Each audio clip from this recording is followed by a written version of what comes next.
रुको पार्थ, इसे अग्नि मत दो, यह अपराध होगा। इसे इस धरती की गोद में सौंप दो। सनातन परंपरा कहती है कि मोक्ष का द्वार चिता की अग्नि से होकर खुलता है। तो फिर एक प्रश्न उठता है, जब अग्नि ही मुक्ति का माध्यम है, तो नन्हे निष्कलंक बच्चों के लिए यह नियम क्यों बदल जाता है? क्यों उन कोमल देहों को अग्नि के हवाले नहीं किया जाता? क्या आपने कभी सोचा है कि इसी अग्नि के सामने एक ऐसा शरीर भी आता है जिसे छूने से स्वयं अग्निदेव भी ठिठक जाते हैं? हिंदू धर्म में लगभग हर शरीर को जलाया जाता है, पर एक मासूम शिशु को नहीं। उसे मिट्टी की शीतल गोद में सुला दिया जाता है। यह प्रश्न साधारण लगता है, लेकिन इसका उत्तर अत्यंत गूढ़ और चौंकाने वाला है। इस रहस्य का उद्घाटन स्वयं भगवान श्री कृष्ण ने देवर्षि नारद के समक्ष किया था, और वह उत्तर ऐसा था जिसे सुनकर नारद मुनि भी स्तब्ध रह गए। एक बार द्वारका की संध्या कुछ असामान्य थी। समुद्र की लहरें जो सदा गर्जना करती थीं, आज मौन थीं। श्री कृष्ण उपवन में बैठे थे। बांसुरी हाथ में थी, पर होंठ शांत थे, मानो वे किसी आने वाली अनहोनी को सुन रहे हों। तभी आकाश से वीणा की एक टूटी सी तान गूंजी।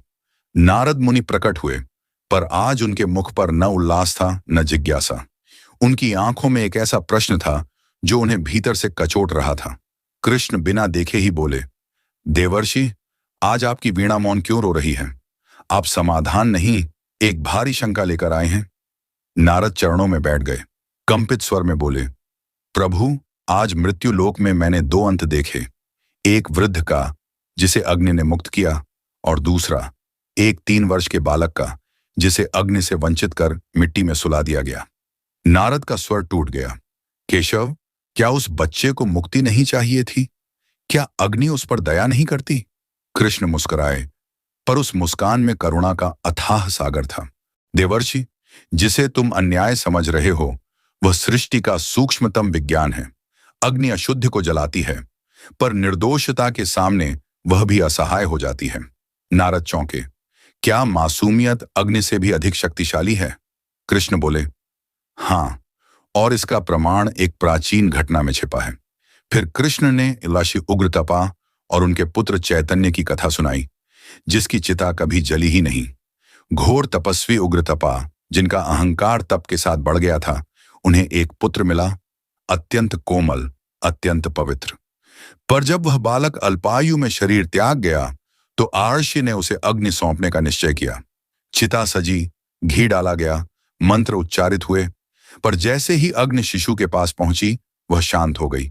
लकड़ियां जलीं, लपटें उठीं, पर बालक का शरीर अस्पृश्य रहा।